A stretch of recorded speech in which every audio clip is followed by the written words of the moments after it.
요즘 드라마를 보십니까? 드라마를 어떤 걸 보시는지요? 음, 내 남편과 결혼해줘라는 드라마가 얼마 전에 나왔다고 하던데, 요것은 웹툰, 그러니까 만화를 기반으로 만든 드라마라고 하더라고요. 이 드라마를 보시면 어, 큰 틀에서 가장 중요한 키워드는 주인공이 과거로 돌아갔다라는 이야기로 시작됩니다. 이런 비슷한 내용을 가지고 작년인가 대히트를 쳤던 또 드라마가 있었어요. 재벌집 막내 아들이라고. 그것도 보면 주인공이 어, 과거로 돌아가는 이야기로 이야기가 시작됩니다. 그런 이야기들을 통해서 그런 주인공들, 과거로 돌아간 사람들을 회귀자라고 하는데, 이런 회귀자로 이야기를 끌어가는 드라마든 영화든 만화든 소설이든 내용들이 요즘 홍수처럼 넘쳐나고 있는 시대입니다. 회귀자라는 말 여러분들은 한 번쯤 접해보셨나요? 이런 주제를 가지고 나오는 여러 가지 이야기들, 스토리들을 살펴보면 그 스토리들은 대부분 이제 한번 살아봤던 지난 날들을 기억을 가지고 과거로 돌아갔기 때문에 그 사람은 미래를 아는 사람인 겁니다. 어떻게 보면 남들을 알지 못하는 확정적인 미래를 알고 있는 사람의 이야기를 다루고 있죠. 그런 이야기들이 넘쳐나는 것을 보면 사람들이 가지고 있는 이 열망, 욕구가 무엇인지 명확하게 보입니다. 물론 근본적인 욕망은 더 많은 부와 더 많은 기회들과 그런 것들에 대한 욕망이겠지만, 그것을 이루기 위해서 미래를 알고 싶어 하는 사람들의 욕망이 그런 문화 속에 투영되어 있다는 것을 잘 알 수 있습니다. 이처럼 미래에 대한 궁금증들은 늘 우리에게 있어 왔습니다. 미래에 대해서 궁금하지 않아 한다면 우리나라에 그렇게 많은 그 점을 보는 무당집들이, 무속인들이 활동할 근간이 없어지는 것이고, 또 그런 미래에 대한 궁금증이 없다면 여러 가지 사회 전망을 한다거나 2024년 트렌드에 대한 책을 쓰는 일도 없겠죠. 올해도 어김없이 2024년 트렌드라는 책이 또 나와 있습니다. 이처럼 우리는 미래에 대해서 늘 알고 싶어 하는 것은 미래는 우리의 것이 아니기 때문이죠. 불안하고 두려운 마음을 감출 길이 없는 것이 우리 연약한 인생입니다. 그럼에도 불구하고 두려운 마음만 갖고 있는 것이 아니라 혹자들은 이 미래에 대한 엄청난 확신을 가지고 살아가기도 합니다. 오늘 본문을 보시면 13절에서 오늘이나 내일이나 우리가 어떤 도시에 가서 거기서 1년을 머물며 장사하여 이익을 보리라 하는 자들아. 자기가 가서 장사하면 다 된다라고 생각하는 사람도 있다는 겁니다. 자, 장사를 해보니까 이게 마음대로 되는 건 아니던데 또 그렇게 생각하는 사람도 있다는 거죠. 이것을 다른 말로 하면 사람은 미래를 알 수 없지만 과도한 자기 확신을 가진 사람들은 미래가 마치 자기에게 손에 있는 것처럼, 아는 것처럼 행동하기도 한다는 거죠.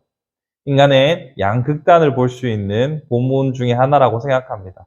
즉 인간은 14절 말씀처럼 내일 일을 너희가 알지 못하는도다 라고 분명하게 말하고 있지만, 또 반대편에서는 미래를 안다라고, 확신한다라고 말하는 사람도 있습니다. 또 사람들의 이야기를 들어보면 미래에 대해서 확신을 가지고서 도전하라라고 말하는 사람도 있고, 또 어떤 사람들은 미래는 알 수가 없는 것이다라고 말하기도 합니다. 이처럼 알 수 없는 내일은 여러 가지 양상을 만들어냅니다. 여러분들은 어떤 마음으로 살아가시나요? 내일을 알 수 없으니 많이 두려워하시나요? 아니면 나름의 확신을 가지고 살아가시나요? 우리는 미래에 대해서 걱정하고 염려할 수도 있고, 또 확신을 가지고서 담대하게 살아갈 수도 있습니다. 어떠한 형태를 살아가든지 우리는 선택을 할 수 있습니다. 하지만 그 모든 양태 가운데 우리가 범죄할 가능성이 있다면 미연에 예방을 하는 것이 좋겠죠. 우리가 미래를 대하는 태도에 있어서 생길 수 있는 두 가지 우려 사항들을 한번 생각해 보려고 합니다. 먼저 확실하게 우리가 알아둘 것은 미래는 우리가 알 수 없다입니다. 아울러서 미래라는 것을 우리가 예측은 할 수 있지만 확정할 수도 없다는 것을 우리는 잘 알고 있습니다. 그런데 우리는 두 가지의 문제를 항상 가지고 살아갑니다. 첫째는 염려하고 근심하는 것이죠. 모르니까, 어떻게 될지 모르니까 두려워하는 겁니다. 예로부터 우리나라는 학구열이 엄청났죠. 그래서 그 한학군이라는 말도 세상 어디에도 없는 우리나라만 있는 독특한 문화일 것이고, 사교육비 지출은 우리나라가 항상 세계 탑을 유지합니다. 그렇게 사람들이 교육에 목숨을 거는 것은 불안한 미래 때문에 안정적인 기초를 확보하고자 하는 몸부림이죠. 그리고 그러한 몸부림은 두려움으로 귀결되기도 합니다. 그래서 믿는 사람이든 믿지 않는 사람이든 알 수 없는 미래를 가지고서 걱정과 근심으로 점철된 삶을 살아갈 때가 있습니다. 그럴 때마다 우리 성도들의 마음속에 울리는 불안한 마음은 아무것도 염려하지 말고 오직 감사와 기도로 간구하라고 하는 말씀이 우리의 가슴을 칩니다. 또 아무것도 염려하지 말라는 말씀이 우리의 가슴을 후벼 파기도 합니다. 또 걱정하는 가운데 범사에 감사라는 말이 우리의 마음을 뒤흔들기도 합니다. 이처럼 미래를 바라보는 태도가 너무나 부정적이고 비관적인 나머지 감사를 상실하게 되는 경우가 있죠. 그러니 알 수 없는 미래를 앞에 두고서 우리가 염려하고 근심하는 자가 되는 우를 범할 위험성을 우리는 늘 경계해야 합니다. 분명히 성경은 내일 일을 알 수 없다라고 말합니다. 솔로몬도 늦은 비와 이른 비와 여러 가지 변화들을 통해서 미처 내일을 예측하지 못하게 하시는 것이 하나님의 섭리라고 말합니다. 그럼에도 불구하고 마냥 두려워하거나 염려하지 말 것을 성경은 우리에게 늘 말해주고 있습니다.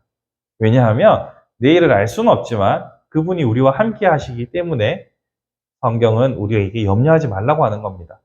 그러니 알 수 없는 미래를 앞에 두고서 우리가 주의해야 할 것은 염려하는 자, 근심하는 자가 되지 말아야 한다는 것입니다. 두 번째로 생각해 볼 것은 우리가 미래를 모른다, 알 수 없다라고 하지만 또한 반대로 자기 나름의 과도한 자기 확신으로 마치 사실인 것처럼 받아들이는 경우가 있습니다. 이것을 우리는 착각 혹은 개인의 망상이라고도 넘길 수 있지만 믿는 이들에게서 나타나는 양태는 또 다른 문제를 불러일으킵니다. 그것은 무엇이냐면 자기 나름의 확신을 가지고 이것이 마치 주의 뜻이다라고 말하는 겁니다. 오늘 본문에도 이렇게 말하고 있죠. 15절 말씀에 14절에서 모른다고 했는데 15절 말씀에 너희가 도리어 말하기를 주의 뜻이면 우리가 살기도 하고 이것이나 저것을 하리라 할 것이거늘 자기 확신에 의한 자기 결론임에도 불구하고 이것을 하나님의 뜻인 것 마냥 말하는 경우들이 있습니다.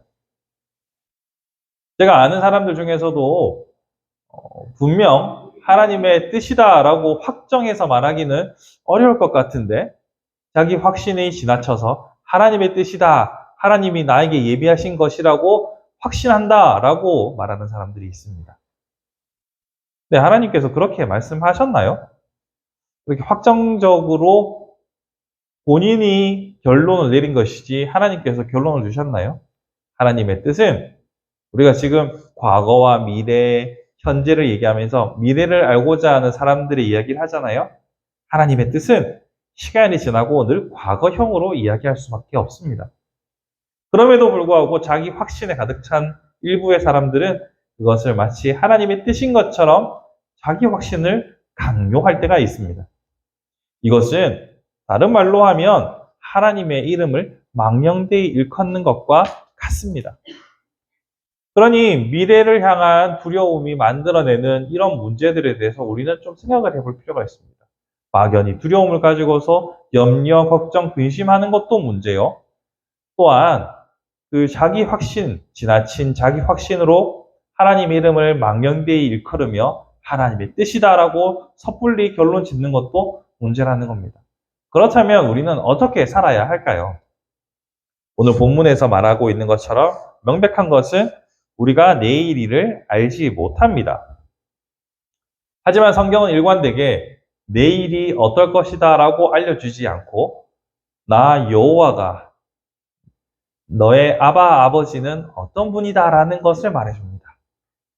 성경은 내일의 결론에 대해서 물론 주 예수께서 다시 오시고 심판이 있을 것이다 라는 명백한 전제는 있습니다만 당장 내일 어떤 일이 일어날 것이고 내일 어떤 주식이 오르고 내일 어떤 다음 주는 로또 번호가 뭐고 이렇게 내일을 알려주시는 방식이 아니라 하나님께서는 당신이 어떤 분이고 우리와 하나님과의 관계가 어떤 관계고 하나님이 우리를 향한 마음이 무엇인지를 계속 강조하고 있다는 것을 주목해 보실 필요가 있습니다. 그 말이 뭐냐면 하나님께서는 우리를 회귀자로 만든다거나 예언자로 만들어서 미래에 대한 지식으로 오늘을 승승장구하기를 원하시는 것이 아니라 지금 옆에 있는 하나님의 존재가 어떤 분인지 그분이 우리를 향한 마음이 어떤 것인지 깨달아 알아서 당신께 의지하며 동행하기를 원하신다는 겁니다. 이 사실을 모르고 우리는 자꾸 번호를 알려달라고 해요. 자꾸 종목을 알려달라고 그래요. 자꾸 어떻게 투자해야 될지를 하나님께 알려달라고 해요. 그러면 하나님이 그걸 알려주시고 원하는 재물을 얻으면 그 다음엔 하나님 필요 없겠네요. 왜 필요합니까 그 사람이?